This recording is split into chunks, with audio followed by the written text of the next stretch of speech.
1லேருந்து 100க்குள்ளே எத்தனை 9 இருக்குன்னு கண்டுபிடிச்சி கமெண்ட்ஸில் சொல்லுங்கள். அப்படியே சப்ஸ்கிரைப் பண்ணிக்கிட்டே யோசிங்க, இன்னும் நல்ல யோசனை வரும். குழம்பை பொரிக்க முடியுமானா முடியாது. ஆனால் இந்த குழம்புக்கு பேர் என்னவோ பொரிச்ச குழம்பு.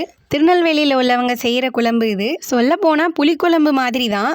ஆனால் உருளைக்கிழங்கெல்லாம் இதில் போடுவாங்க. எண்ணெய் சேர்த்து கடுகு, கருவேப்பிலை, பெரிய வெங்காயம் போட்டு தாளிச்சுக்கோங்க.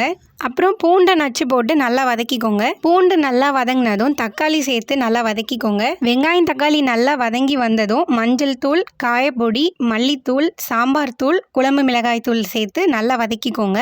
எல்லாம் நல்லா வதங்கினதுக்கப்புறம் முருங்கைக்காய், கத்திரிக்காய், உருளைக்கிழங்கு சேர்த்துக்கோங்க. அதுக்கப்புறமா நம்ம கரைச்சி வச்சுருக்க புளியை சேர்த்து உப்பு சேர்த்துக்கோங்க. நல்லா கொதித்து பச்சை வாசனை போனதும் மசால் சேர்த்துக்கோங்க. தேங்காய், வெங்காயம், சீரகம் சேர்த்து தேவையான அளவு தண்ணி ஊற்றி மசாலா நல்லா அரைச்சி எடுத்து வச்சுக்கோங்க. காய்கறிகள் வெந்து பச்சை வாசனை போனதும் நம்ம மசால் சேர்த்து தேவையான அளவு தண்ணி ஊற்றி கொதிக்க விட்டு இறக்கிடலாம். கடைசியாக மல்லித்தலையை தூவிடுங்க. இந்த குழம்பு உங்களுக்கு பிடிச்சிருந்துச்சான்னு சொல்லுங்கள்.